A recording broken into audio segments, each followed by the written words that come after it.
دوسری صورت یہ ہے کہ کسی آدمی کے سامنے قرآن و سنت کی ساری باتیں جو شرک سے متعلق ہیں پیش کی گئیں، اس کو بتایا گیا کہ آپ جو کر رہے ہو وہ شرک ہے، اور اس کے پاس کوئی اور عذر باقی نہیں رہا، بات واضح طور پر اس کو سمجھ میں آ گئی، لیکن اس کے باوجود وہ اپنی ضد پر اڑا رہے اور شرک پر جمع رہے اور مر جائے، تو پھر اس کی جنازے کی نماز نہیں پڑھنا چاہیے، اس لیے کہ وہ مسلمان نہیں ہے حق کا انکار کرنے کی وجہ سے۔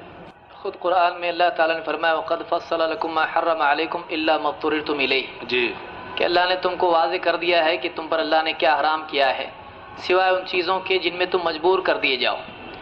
اب اگر کوئی عورت بیچاری پانی میں ڈوب رہی ہے اور وہ بچاؤ بچاؤ چلا رہی ہے اور مسلم کھڑا ہے وہاں پر جو تیرنا جانتا ہے کہ ہم عورتوں کو چھوتے نہیں ہیں اور اس کو ڈوبنے دے تو اس کے لیے صحیح نہیں ہو گئے، تو ایسی حالتوں میں یعنی مجبوری کی حالت میں کچھ چیزیں جائز ہو جاتی ہیں۔ سوال ہے السلام علیکم ورحمۃ اللہ وبرکاتہ، قبر کے 3 سوال: تمہارا رب کون، تمہارا دین کیا، تمہارے نبی کون، اور امت محمدیہ سے پہلے کی امت کا سوال کیا ہے؟ تیسرا سوال کیا ہوگا؟ کسی حدیث میں یہ بات نہیں آئی ہے کہ ان کا سوال کیا ہوگا، اسی لیے کتاب و روح میں ابن قیم نے ایک باب اسی پر قائم کیا ہے کہ پچھلی امتوں کا کیا ہوگا۔ اللہ کے نبی صلی اللہ علیہ وسلم نے تخصیص کے ساتھ میں یہاں پر یہ کہا کہ ان هذه الامہ تبتلی فی قبورها، کہ اس امت کو پوچھا جائے گا قبروں میں، ان کی ابتلا آزمائش ہوگی۔ رہا دوسری امتوں کا معاملہ جو پچھلی امتیں تھیں، یہ بات اپنی جگہ ہے کہ عذاب قبر یہودی مانتے تھے، اور اللہ کے نبی صلی اللہ علیہ وسلم کو ایک یہودی عورت نے بتایا کہ قبر میں عذاب ہوتا ہے، لیکن یہاں پر جو حدیث ہے اس امت کا تذکرہ ہم کو ملتا ہے، دوسری امتوں کے بارے میں میرے علم میں کوئی اور تفصیلی بات نہیں ہے، اس لیے میں اس بارے میں گفتگو کرنا مناسب نہیں سمجھتا ہوں۔ عذاب کے تعلق سے سوال کے تعلق سے عذاب بھی نہیں ہوتا پچھلی امتوں کو، ایسا کچھ نہیں، پچھلی امتوں کے بارے میں ہے کہ یہودی عورت نے اللہ کے نبی صلی اللہ علیہ وسلم نے نبی صلی اللہ علیہ وسلم سے اس یہودی عورت نے کہا تھا، حضرت عائشہ سے کہا تھا، تو حضرت عائشہ خود فرماتی ہیں کہ اس کے بعد میں نے دیکھا اللہ کے نبی صلی اللہ علیہ وسلم ہر نماز میں یعنی قبر کے عذاب سے اللہ کی پناہ مانگتے تھے، تو یہودیوں کو معلوم تھا کہ قبر کا عذاب ہوتا ہے، تو اس سے پہلے بھی یہ بات لوگوں کو معلوم تھی کہ قبر میں عذاب ہوتا ہے۔ اور فرعون کے بارے میں بھی قرآن میں آیا ہے النار یعرضون علیہا غدوا وعشیا، کہ صبح و شام جہنم پر پیش کیے جاتے ہیں، ویوم تقوم الساعۃ ادخلوا آل فرعون الی اشد العذاب، کہ جب قیامت قائم ہوگی تو فرعون کو اور سخت عذاب میں داخل کر دو، تو اس سے پتہ چل رہا ہے کہ مطلب ان کو عذاب قبر ہو رہا ہے۔ دیکھیے اللہ تعالیٰ قادر ہے، فرعون کے جسم کے بارے میں مثال خود شیخ نے بھی دی ابھی، اور اسی سے علماء نے استدلال بھی کیا ہے کہ جیسے جسم فرعون کا باہر رکھا ہوا تھا، کیونکہ اللہ نے قرآن کریم میں سورہ یونس میں خود بتا دیا کہ فرعون کا جسم اللہ نے بچا کے رکھا تھا، اور النار یعرضون علیہا غدوا وعشیا، اللہ نے خود کہا کہ یعنی فرعون اور آل فرعون یہ آگ پر پیش کیے جاتے ہیں، تو آدمی کا بدن چاہے باہر رکھا ہو، چاہے جلا دیا جائے، چاہے اس کو مچھلی کھا لے، چاہے وہ پانی میں ڈوب کے سڑ جائے یا کسی یعنی زمین میں پھیل جائے اس کے جسم کے ٹکڑے، اللہ تعالیٰ اس پر قادر ہے کہ اس کو عذاب دے، جیسا اللہ چاہے گا ویسا ہوگا۔ پچھلی امت میں ایک آدمی تھا جس نے اپنے بیٹوں کو کہا تھا کہ میرے مرنے کے بعد میں تم میرے بدن کو جلا دینا، اور جس دن بہت ہوا چلے اس دن میرے جسم کو بکھیر دینا، اس لیے کہ میں ڈرتا ہوں کہ اگر اللہ نے مجھ پر قدرت پائی تو مجھ کو ایسا عذاب دے گا کہ مجھ سے پہلے کسی کو عذاب نہیں دیا۔ احادیث الانبیاء میں امام بخاری نے اس کو ذکر کیا، صحیح بخاری میں۔ اللہ تعالیٰ نے اس کے جسم کو زمین کو حکم دیا کہ اس کے جسم کو جمع کرے، تو زمین نے پورے جسم کو جمع کیا۔ اللہ نے پوچھا تو نے ایسا کیوں کیا؟ اس نے کہا اللہ تیرے ڈر کی وجہ سے، اللہ نے اس پر اس کی مغفرت کر دی۔ تو اس کے ذرات زمین میں جل کر آگ کے ذرات جو بالکل راکھ بن کر زمین میں بکھر چکے تھے، لیکن اللہ تعالیٰ نے اس زمین کو حکم دیا تو زمین نے اس کو جمع کر دیا۔ قد علمنا ما تنقص الارض منهم وعندنا کتاب حفیظ، اللہ نے خود کہا کہ ہم جانتے ہیں زمین ان کے جسموں میں سے کیا کم کرتی ہے، اور ہمارے پاس تو ایک بہت محفوظ کتاب ہے۔ تو اللہ کو معلوم ہے، اللہ چاہے تو جسم کے تمام ذرات کو عذاب دے، اللہ قدرت ہے، اللہ چاہے تو جسم کے ہر ذرے میں عذاب ڈالے، اللہ کو قدرت ہے، اللہ تعالیٰ سب کچھ کر سکتا ہے۔ اب اس کی کیفیت ہم کو نہیں معلوم ہے، لیکن ہوگا معلوم ہے، تو ہوگا کو ماننا ہے، کیسا کی تفصیل میں نہیں جاننا ہے۔ سادہ بات ہے، ہم پیٹ میں ڈاکٹر صاحب کہتے ہیں سر دکھ رہا ہے دوائی کھاؤ، دوائی جائے گی پیٹ میں اور سر دکھنا کم ہوگا، تو معلوم ہے ہوتا ہے، کیسا ہوتا ہے نہیں معلوم، لیکن ڈاکٹر کی مانتے ہیں کہ نہیں مانتے؟ ڈاکٹر دوائی دے، سر دکھ رہا ہے، پورے سر میں باندھنا ہے یا پیٹ میں، 2 بار پوچھے گا تو ڈاکٹر جاؤ۔ ڈاکٹر کی بات ہم مانتے ہیں، کیسا ہوتا سمجھ میں نہیں آتا ہے، لیکن ہوتا اتنا سمجھ میں آتا ہے۔ تو اللہ کے نبی صلی اللہ علیہ وسلم کی بات ڈاکٹر سے زیادہ ہے، کمپیئر کرنا بھی صحیح نہیں ہے۔ تو اس لیے آپ نے کہا ہوتا ہے، کیسا ہوتا ہے نہیں بتایا، کیسا ہوتا ہے کہ چکر میں نہیں آنا ہے، ہوتا ہے کو پکڑ کے چلنا ہے۔ شیخ ابو زید کے لیے سوال ہے، عذاب قبر کا ثبوت قرآن میں کہاں ہے؟ جیسا کہ شیخ نے آیت بتائی تھی، النار یعرضون علیہا غدوا وعشیہ، کہ آگ پر فرعون اور آل فرعون پیش کیے جاتے ہیں صبح شام۔ تو ابھی تک تو قیامت نہیں آئی ہے، تو اس سے پہلے آگ پر پیش کیے جاتے ہیں اور ابھی وہ زندہ بھی نہیں ہے اور ابھی تک قیامت بھی نہیں آئی۔ تو یعرضون یہ حال کا صیغہ ہے، مضارع ہے، اس سے معلوم ہوتا ہے پیش کیے جاتے ہیں۔ وَيَوْمَ الْقِيَامَةِ أَدْخِلُوا آلَ فِرْعَوْنَ أَشَدَّ الْعَذَابِ، کہ قیامت کے دن فرعون اور آل فرعون کو اس سے زیادہ سخت عذاب میں ڈال دو۔ یہ بتاتا ہے کہ اب عذاب ہو رہا ہے، لیکن اشد العذاب اس کے بعد اس سے زیادہ سخت عذاب ہے جو قیامت کے دن ہوگا۔ تو معلوم ہوا کہ اب عذاب ہے اور اس سے زیادہ سخت عذاب قیامت کے دن ہونے والا ہے۔ تو اس سے قرآن میں معلوم ہوتا ہے کہ فرعون کو عذاب ہوگا، آل فرعون کو عذاب ہوگا، اور اسی سے یعنی قیامت کے دن سے پہلے عذاب کی دلیل ملتی ہے۔ اور ہم صرف قرآن کو ماننے والے نہیں ہیں، بلکہ ہم حدیث کو بھی مانتے ہیں۔ اللہ کے نبی صلی اللہ علیہ وسلم کی حدیثیں قرآن کو سمجھاتی ہیں۔ قرآن میں اللہ تعالیٰ نے فرمایا کہ ثم ان علینا بیان، کہ اس قرآن کی وضاحت اور بیان اللہ تعالیٰ خود اس کے بعد عطا کرے گا، جو اللہ کے نبی صلی اللہ علیہ وسلم کو اللہ نے دیا۔ اللہ تعالیٰ نے قرآن کا صحیح فہم اپنے نبی محمد رسول اللہ صلی اللہ علیہ وسلم کو عطا کیا۔ تو ہم قرآن کے متن کو بھی مانتے ہیں اور قرآن کے نبوی فہم کو بھی مانتے ہیں، قرآن کے ٹیکسٹ کو بھی مانتے ہیں اور قرآن کی پروفیٹک انڈرسٹینڈنگ کو بھی مانتے ہیں۔ ہم صرف قرآن کو ماننے والوں میں سے نہیں ہیں، بلکہ اللہ نے ہم کو نبی کی بھی بات ماننے کے لیے کہا۔ اللہ نے بتایا جو کچھ قرآن میں ہم نے مانا، اور اللہ نے اپنے نبی کے ذریعے سے جو کچھ بتایا اس کو بھی ہم مانتے ہیں۔ تو حدیث میں اللہ کے نبی صلی اللہ علیہ وسلم کی کئی حدیثیں ہیں جن سے عذاب قبر معلوم ہوتا ہے کہ ہوتا ہے۔ تو اس میں یعنی نیک اگر آدمی نہیں ہے، گناہگار ہے اور کافر نہیں ہے، کوئی آدمی کہہ سکتا ہے اس آیت میں تو فرعون کا ذکر ہے، کافر تھا، مسلمان کو ہوتا ہے، ایسا کدھر ہے؟